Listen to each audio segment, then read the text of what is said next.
اللہ تبارک و تعالیٰ کے ہاں ملت ابراہیمی کی اتنی بڑی اہمیت ہے کہ اس سے اگر کوئی اعراض کرتا ہے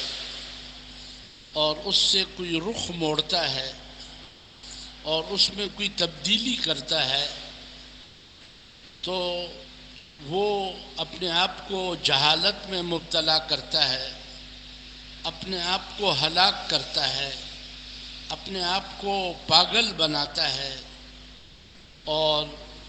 اس کی دنیا بھی برباد ہو جاتی ہے، آخرت بھی برباد ہو جاتی ہے۔ پھر اس کریم رب نے ملت ابراہیمی اور خاص طور سے حضرت ابراہیم علیہ السلام اور حضرت یعقوب علیہ السلام کی وہ عظیم وصیتیں بڑے اچھے انداز سے قرآن کریم کا حصہ بنایا، جس میں دین اسلام کی طرف ان کی بار بار اپنی اولاد کو اور اپنے متبعین کو وصیت تھی، اور یہی معاملہ حضرت یعقوب علیہ السلام کا تھا۔ اور اس کی وضاحت کے بعد چونکہ ملت ابراہیمی کی بہت بڑی عظمت ہے، بعض دفعہ اس عظمت کی وجہ سے ایسے لوگ جو اس پہ پورا نہیں اترتے لیکن وہ اس کا دعویٰ کر لیتے ہیں کہ ہم ملت ابراہیمی پر ہیں۔ قرآن کریم کا یہ کمال ہے کہ جہاں انہوں نے ملت ابراہیمی کی وضاحت کی، وہاں پر اس کے جو غلط دعوے دار ہیں اور غلط راستے پہ چل پڑے، ان کی بھی وضاحت کی، اور اس میں سر فہرست دو اہم بڑی امتیں اور بڑی قومیں جو آسمانی کتاب کی بھی حامل اور انبیاء علیہ السلام بھی ان میں بکثرت آئے، اور وہ نبیوں کی اولاد، لیکن نبیوں کی تعلیمات سے وہ ہٹیں، اور جو وصیت حضرت ابراہیم علیہ السلام کی اپنے اولاد کو تھی تو اس وصیت کو اپنانے کے بجائے اس کے ساتھ خیانت کی۔ یہ قرآن کریم نے متعدد مقامات پر اس کی بڑی وضاحت کی۔ وَمِن ذُرِّيَّتِهِمَا مُحْسِنٌ وَظَالِمٌ لِنَفْسِهِ مُبِينٌ۔ حضرت ابراہیم اور حضرت اسحاق علیہ السلام کی اولاد میں ایک طبقہ تو وہ ہے جو نیکوکار ہے، محسن ہے، مخلص ہے، اور انہوں نے ان وصیتوں کو اپنایا اور وہ شرک سے بھی دور رہے اور وہ سود سے بھی دور رہے اور وہ نبیوں کی تعلیمات کو اپنانے والے تھے یا نبی تھے، تو یہ تو محسن تھے۔ لیکن جہاں ان کی اولاد میں یہ ہے تو وہاں پر وَظَالِمٌ لِنَفْسِهِ، ان کی اولاد میں ایک بڑا طبقہ ایسا بھی ہے جو اپنے دشمن ہیں، اپنے نفس کے دشمن ہیں، اور انہوں نے ملت ابراہیمی میں تحریف کی اور کئی طرح گناہوں میں مبتلا ہوئے، اور وہ اللہ کی غضب کی اور اللہ کی لعنت کی اور انبیاء علیہ السلام کی بددعائیں ان کو، اور پھر ان میں ان کے چہرے بھی تبدیل ہوئے، کوئی ان میں خنزیر بنائے گئے اور کوئی ان میں بندر بنائے گئے، اور ان کے چہرے تبدیل کیے گئے اور ان پر اور اقوام کو مسلط کیا گیا اور ان کی پٹائیاں ہوئی اور وہ ملعون ٹھہرے۔ چنانچہ ان سے بچنے کی اسلام میں بڑی ترغیب ہے۔ جہاں پر ملت ابراہیمی کی وضاحت ہے، صراط مستقیم کی طلب ہے، نماز میں سورۃ فاتحہ میں جہاں صراط مستقیم کی رہنمائی ہم اللہ سے مانگتے ہیں، اور اس میں اس ملت ابراہیمی پر استقامت اللہ سے مانگتے ہیں، صراط الذین انعمت علیہم، تو وہاں پر اس کی بھی وضاحت ہے کہ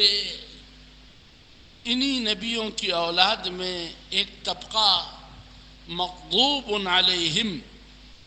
جن پر اللہ کا غضب، باؤ بغضب من اللہ، اللہ کے غضب میں وہ پلے بڑے اور اسی کے ساتھ وہ چلے اور اللہ کے غضب کی نشانی بن گئے۔ ضربت علیہم الذلۃ والمسکنہ، ذلت اور مسکنت اور رسوائی ان کی مقدر ہو گئی۔ لعن الذین کفروا من بنی اسرائیل علی لسان داود وعیسی ابن مریم ذلک بما عصوا وکانوا یعتدون كانوا لا يتناهون عن منکر فعلوه لبئس ما كانوا يعملون۔ بنی اسرائیل کے کافر ملعون قرار دیے گئے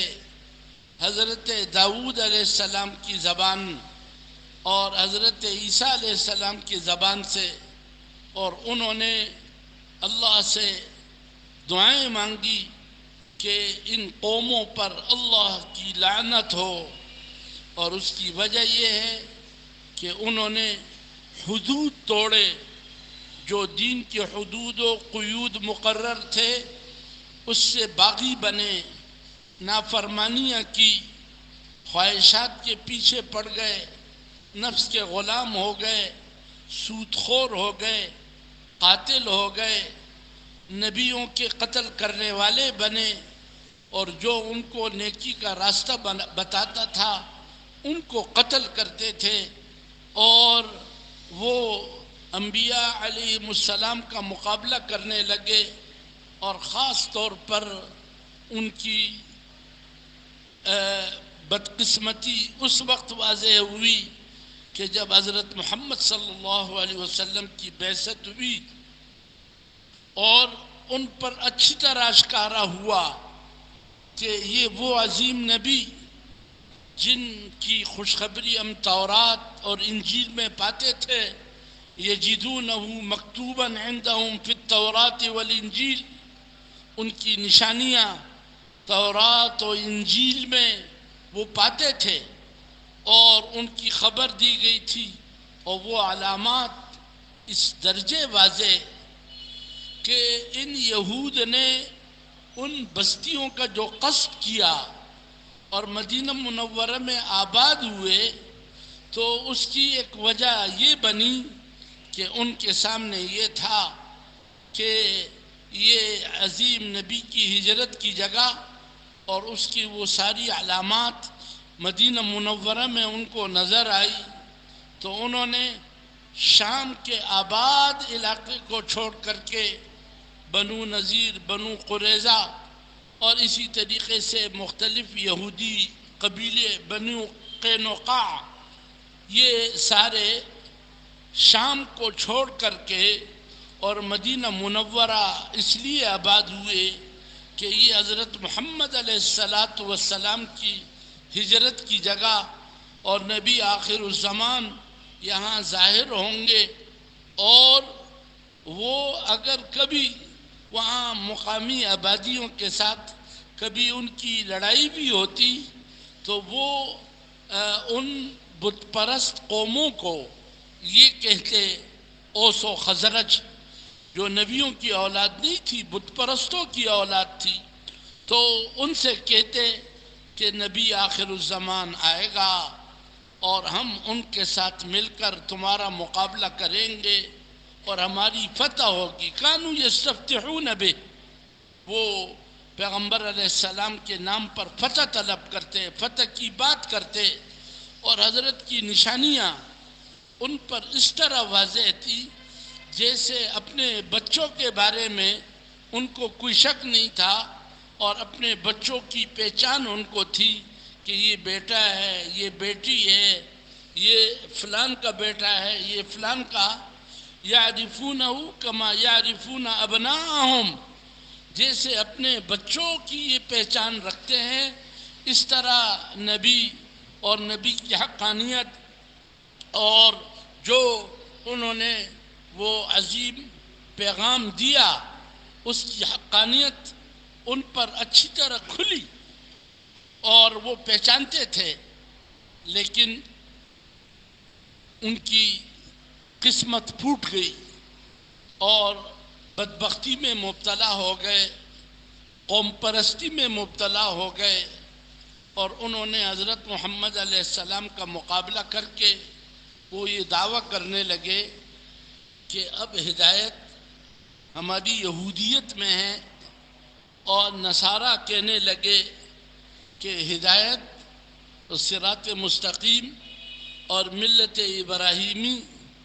وہ تو عیسائی بننے میں ہے۔ وقالوا کونوا ہودا تہتدوا، وہ کہتے ہیں یہودی بن جاؤ تو راستہ پاؤ گے، جو راستہ اللہ تک جاتا ہے، صراط مستقیم، ملت ابراہیمی، اللہ پاک کے ذات علی کی جو منشا ہے، تو وہ اگر حاصل کرنا چاہتے ہو تو یہودی یہ دعویٰ کرنے لگے کہ کونوا ہودا، تم یہودی بن جاؤ، اور نصرانی کہنے لگے وقالوا کونوا نصارى تہتدوا، وہ کہنے لگے تم نصرانی بن جاؤ اور عیسائی بن جاؤ اور تثلیث کا اقرار کر لو اور حضرت عیسیٰ علیہ السلام کو اللہ کا بیٹا تسلیم کر لو، معاذ اللہ، تو تم ہدایت پالو گے، ملت ابراہیمی تمہیں حاصل ہو جائے گی اور جنت والا راستہ تمہیں مل جائے گا۔ یہ ان کے دعوے تھے۔ تو اللہ تبارک و تعالیٰ نے اس کی وضاحت فرمائی قرآن کریم میں کئی جگہ پر، جہاں یہ عظیم تذکرہ ملتا ہے تو وہاں پر یہ بھی ساتھ ملتا ہے کہ یہ جتنے دعوے دار ہیں، چاہے وہ مشرکین عرب ہوں اور چاہے یہودی ہوں اور چاہے عیسائی ہوں، یہ ملت ابراہیمی سے ہٹے ہوئے ہیں، لہٰذا ان سے کہو کہ قل، بل، یہ جو تم کہتے ہو یہودی بن جاؤ تو ہدایت پاؤ گے، نہیں نہیں نہیں، بلکہ اگر ہدایت حاصل کرنی ہے تو اتبعوا ملت ابراہیم حنیفہ، ابراہیم علیہ السلام کی وہ ملت جس میں باطل کی ذرا بر کوئی گنجائش نہیں اور 100% وہ حق ہے، اور خاص طور پر سب سے بڑی بات یہ کہ ان کی پوری زندگی وہ شرک کے خلاف گزری، اور وہ مشرکوں کے دشمن تھے اور وہ شرک کے دشمن تھے۔ بدبختو، تم میں تو شرک آ گیا۔ وقالت اليہود عزیر ابن اللہ وقالت النصارى مسیح ابن اللہ ذلك قولهم بأفواههم يضاهئون قول الذين كفروا من قبل قاتلهم الله أنى يؤفكون اتخذوا أحبارهم ورهبانهم أربابا من دون الله والمسيح ابن مريم وما أمروا إلا ليعبدوا إلها واحدا سبحانہ۔ یہ یہودی وہ حضرت عزیر کو اللہ کا بیٹا کہنے لگے، اللہ کے لیے خاندان ثابت کرنے لگے، اور نصارہ بھی اس بیماری میں مبتلا ہو گئے، اور انہوں نے کہا کہ حضرت مسیح ابن مریم علیہ السلام وہ اللہ کے بیٹے ہیں۔ اس طرح یہ کافر ہو گئے، اور جو اور کافر اقوام اور مشرک اقوام جن میں یہ بیماری تھی یہ ان کے مشابہ ہو گئے اور ملت ابراہیمی سے نکل گئے، اور انہوں نے حلال حرام میں معیار اپنے رہبان اور اپنے مشائخ کو بنایا، اور وہ اپنی طرف سے دین گڑھتے تھے اور اللہ کے کلام میں تحریف کرتے تھے، تحریف لفظی بھی اور تحریف معنوی بھی، اور اس کے معنی بگاڑتے تھے، اور اپنی طرف سے وہ دین گڑھتے تھے۔ وہ بدعات میں بھی مبتلا ہو گئے، اور وہ شرک میں بھی مبتلا ہو گئے، اور وہ قوم پرستی میں بھی مبتلا ہو گئے، اور وہ قاتل اور ڈاکو بھی بنے، اور وہ نبیوں کے دشمن بھی بنے، نبیوں کے قاتل بنے، اور نبیوں کے بد دعاؤں کا ان پہ اثر ظاہر ہوا، اور ہمیشہ ان کا مقابلہ نیک لوگوں سے اور مخلصین سے اور اہل تقوی سے رہا ہے۔ ہمیں اپنی خلوت جلوت کا بھی جائزہ لینا چاہیے، اپنے آمدنی کا بھی جائزہ لینا چاہیے، کتنے بہنوں کا ہم نے حق کھایا ہوا ہے، اور کتنے ماؤں کو ہم نے ستایا ہوا ہے، اور کتنی عورتیں ان کو ستایا ہوا ہے، اور کہاں کہاں ہماری جوانیاں ضائع ہوئی ہے، اور کون سے فلموں میں ہم اپنی قوتیں لگا رہے ہیں، اور ہمارے دماغ میں وہ کیا گندگی بھری ہوئی ہے، اور ہمارے سوچوں میں وہ کیا گندگی آئی ہے، اور وہ تسلسل سے معاملہ بڑھتا جا رہا ہے، اور ایک نسل سے دوسرے نسل میں منتقل ہو رہا ہے، اور طبقہ در طبقہ اور علاقوں کے علاقے گمراہی کی طرف جا رہے ہیں۔ مساجد میں آنے والے کم ہیں، اور مسجد کے باہر کا طبقہ زیادہ ہے۔ سوچنے کی بات ہے، ہر محلے کا جائزہ لیا جائے۔ میں ایک واقعہ سنا کر کے بات ختم کرتا ہوں کہ کیسے ان حضرات کا بالکل ظاہری حالات کے خلاف حضرت محمد علیہ السلام نے کہہ دیا، اور ان کو یقین۔ ایک وقت تھا پیغمبر صلی اللہ علیہ وسلم کو مکہ مکرمہ سے نکالا جا رہا، اور چاروں طرف بے ایمانوں نے طے کیا کہ حضرت محمد علیہ السلام کو جانے نہیں دینا ہے، قتل کرنا ہے۔ اس پر ان کی مشاورت ہوئی، اور چاروں طرف راستے بند کیے گئے، اور بڑے بڑے انعام مقرر کیے گئے کہ جو حضرت محمد علیہ السلام کو پکڑ لے تو ان کو بڑا انعام دیا جائے گا، اور ان کے قتل کا پورا منصوبہ بنا دیا۔ اللہ کا بھی غیبی نظام، جب منصوبہ ان کا بالکل پکا تیار ہوا تو اس وقت اللہ کا ارشاد ہوا کہ آپ چلیں۔ حضرت صدیق اعظم رضی اللہ تعالیٰ عنہ کو لے کر پیغمبر علیہ السلام چلے۔ باقی کافروں کو تو نظر نہیں آئے پیغمبر علیہ السلام، لیکن ایک دیہاتی وڈیرا تھا سراقہ ابن مالک، بعد میں وہ مسلمان ہوئے، صحابی بنے ہیں رضی اللہ تعالیٰ عنہ۔ تو حضرت سراقہ کو نظر آ گئے پیغمبر علیہ السلام، حضرت صدیق اعظم رضی اللہ عنہ اور اس کا گھوڑا، اور ان کو ہوا کہ اب تو بس میرا کام بن گیا، اور وہ جو انعامات مقرر کیے گئے اگر محمد علیہ السلام کو میں پکڑ لوں اور ان کا پتہ بتا دوں تو وہ سارا انعام مل جائے گا۔ چلے، سبحان اللہ، اللہ کا غیبی نظام ظاہر ہوا، اس زمین پر بھی قبضہ اللہ کا ہے۔ ایک دم زمین پٹی اور اس میں ان کا گھوڑا دھنس گیا۔ اللہ اکبر! سراقہ حیران، کہا حضرت میرے لیے دعا کریں، میں آپ کی مخبری نہیں کروں گا، لیکن جیسے زمین نے اس کے گھوڑے کو چھوڑا تو پھر وہ بدبختی کے آثار ظاہر ہونے لگے اور دوبارہ دوڑ لگائی کہ ہو سکتا ہے پہلے یہ کوئی کسی اور وجہ سے ہوا ہو. دوبارہ ایسا ہوا، 6 بار ہوا. آخر اس نے طے کیا کہ میں آپ سے پکا وعدہ کرتا ہوں، اس طرف کوئی آئے گا تو میں رخ موڑوں گا اور آپ کے بارے میں کوئی خبر نہیں دوں گا. اس موقع پر حضرت محمد صلی اللہ علیہ وسلم نے حضرت سراقہ سے بالکل ظاہری حالات کے خلاف ایک بات کہی. سراقہ، آپ کا اس وقت کیا حال ہوگا کہ جو دین میں لے کر آیا ہوں، جس کی آج مکے میں رہنے کی گنجائش نہیں اور میں مکہ مکرمہ کے چھوڑنے پہ مجبور ہو رہا ہوں، سخت نازک صورتحال ہے، لیکن یہ دین اتنا پھیلے گا اور ایسا غالب آئے گا کہ ایران کا کسرا، ان کے ہاں مسلمانوں کی فوجیں جائیں گی اور ان سے لڑ کر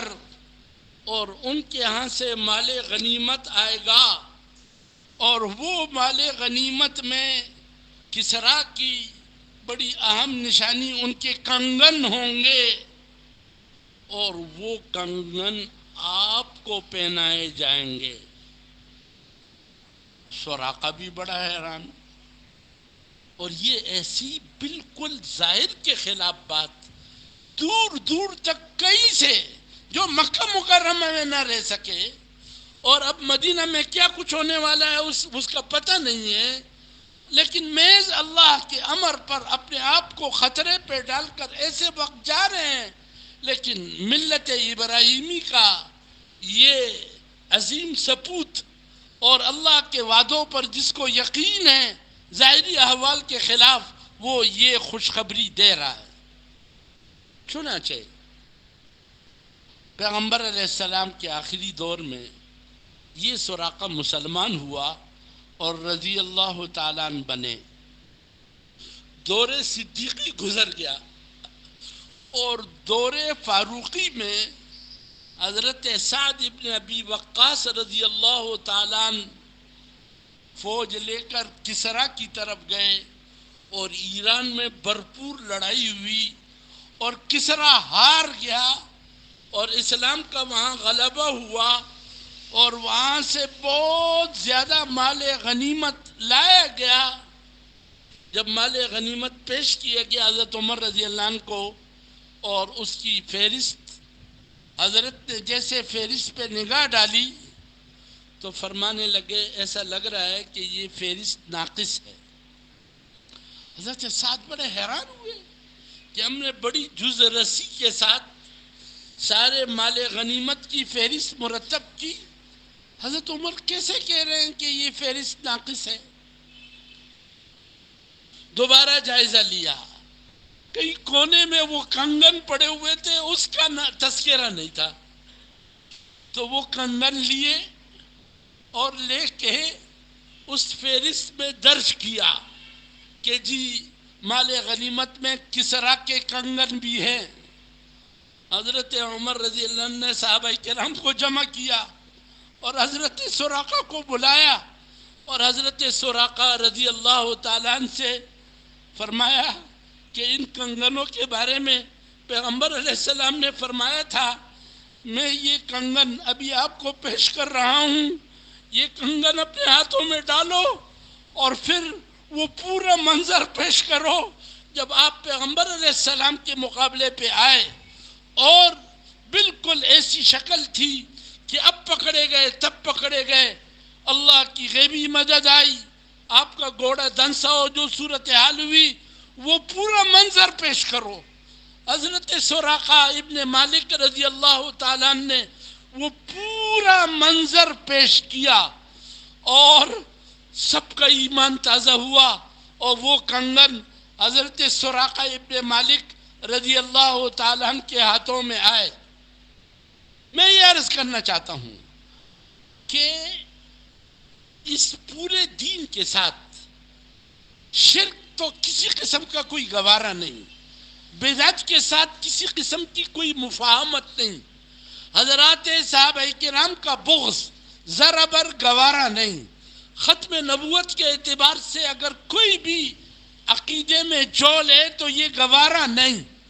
قرآن کریم پر پورا یقین، احادیث مبارکہ پر پورا یقین، اور حضرت رسول اللہ صلی اللہ علیہ وسلم کا پورا مطیع بننا، آپ کی سنتوں کو اپنانا، آپ کے طرز کو اپنانا. اس کے ساتھ اللہ کی مدد ایسی ملی ہوئی ہے جس طرح چینی کے ساتھ مٹھاس. کوئی کہے میں نے چینی چکی لیکن وہ پیکی پیکی تھی، کہیں گے چینی نہیں ہے، چینی نہیں ہے، کوئی اور بلا کھا گئے. جس طرح پانی میں جو مایا پن ہے، اسی طرح یا آگ کی جو گرمی آگ میں ہے وہ، اسی طریقے سے واللہ باللہ ثم تاللہ یہ ایک تل حقیقت ہے. اور کبھی بھی حضرت محمد علیہ السلام کی نافرمانی کر کے اور ان سے رخ موڑ کر اور کسی اور کی طرف چل کر کوئی چھوٹا بڑا کوئی بھی کسی زمانے میں، مشرق میں، مغرب میں، شمال میں، جنوب میں، عرب عجم، کوئی ولیوں کی اولاد، نبیوں کی اولاد، سادات کوئی بھی ہے، رشتہ اور کوئی نہیں. واضح یہ احکامات ہیں، یہ اختیار کرو تہتدو. اس سے حالات بدلیں گے، ان سے ایسے راستے بن جائیں گے، ان ظالموں کا ظلم رک جائے گا، ان کے دل تبدیل ہو جائیں گے، یہ عادل بن جائیں گے. آپ یقین کیجئے واللہ بھائیو، مجھے یہ کہتے ہوئے بھی اس وقت چونکہ آپ غمزدہ ہیں، آپ لوگ تکلیف میں ہیں، آپ میں سے کئیوں نے جنازے اٹھائے ہیں، اور جس طرح اس جلسانی والی گرمی میں اور پانی کی دقت اور کئی طرح کے مشکلات اور کاروبار ٹھپ ہو گیا ہے اور کئی طرح کے قرضے اور بلوں میں دبے ہوئے، اس وقت آپ حضرات کے ان چیزوں کو کریدنا، مجھے اس کا بھی ڈر لگ رہا ہے کہ کہیں ایسا تو نہیں کہ میں اپنے ان مظلوم بھائیوں کے زخموں کو کرید رہا ہوں اور اس پر نمک پاشی کر رہا ہوں. اللہ گواہ ہے کہ قطعاً نہیں، کبھی بھی دور دور تک اس کا خیال نہیں آیا. لیکن میں اس طرز پر اور میں اس یقین پر کہ آپ حضرات اس لیے جمع ہوتے ہیں کہ اللہ کا کلام سامنے آ جائے، اللہ کا غیبی نظام سامنے آ جائے اور اللہ کے ساتھ ہمارا صلح ہو جائے. اس یقین پر آپ حضرات آتے ہیں، اس کو سنتے ہیں. میں خیانت سمجھتا ہوں کہ اگر وہ کھلی ہوئی بات نہ کی جائے کہ خود ہمارے اعمال اور ہمارا کردار